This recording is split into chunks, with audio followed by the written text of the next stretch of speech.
વાસી મધનું સેવન કરવાથી યાદશક્તિ વધે છે। જો ગળાના દુખાવાથી પરેશાન છો તો તેના માટે ચોકલેટ ખાઓ।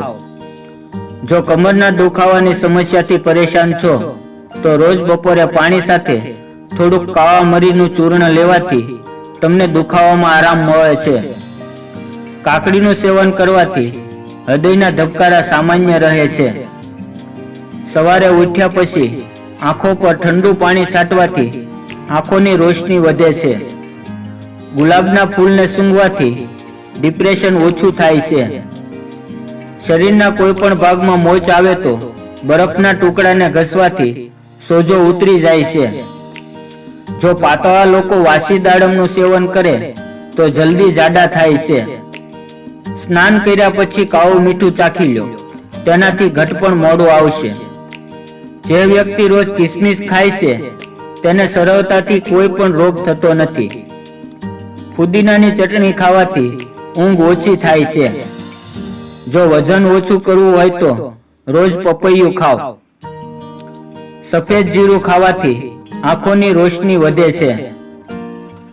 જમ્યા પછી જો તમને ભારેપણું લાગે છે તો ગરમ પાણીમાં કાળું મીઠું અને લીંબુ ભેળવીને પીવાથી આરામ મળે છે।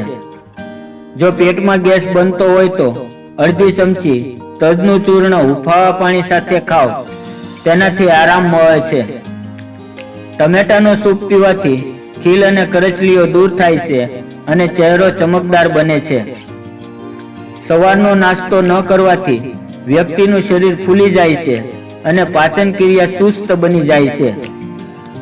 જો તમને પથરી હોય તો કાકડીનો રસ પીવો, તેનાથી પથરી દૂર થાય છે।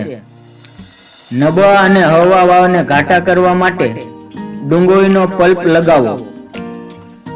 સવારે ખાલી પેટે 2 પલાળેલા અખરોટ ખાવાથી વાળ મજબૂત થાય છે અને ચહેરો ચમકદાર બને છે। માથાનો દુખાવો, નબળાઈ અને ચક્કર આવવાનું મુખ્ય કારણ સવારે નાસ્તો ન કરવાથી થાય છે। ચહેરા પર આલુનો રસ ઘસવાથી ચહેરા પરની જૂની કરચલીઓ દૂર થવા લાગે છે।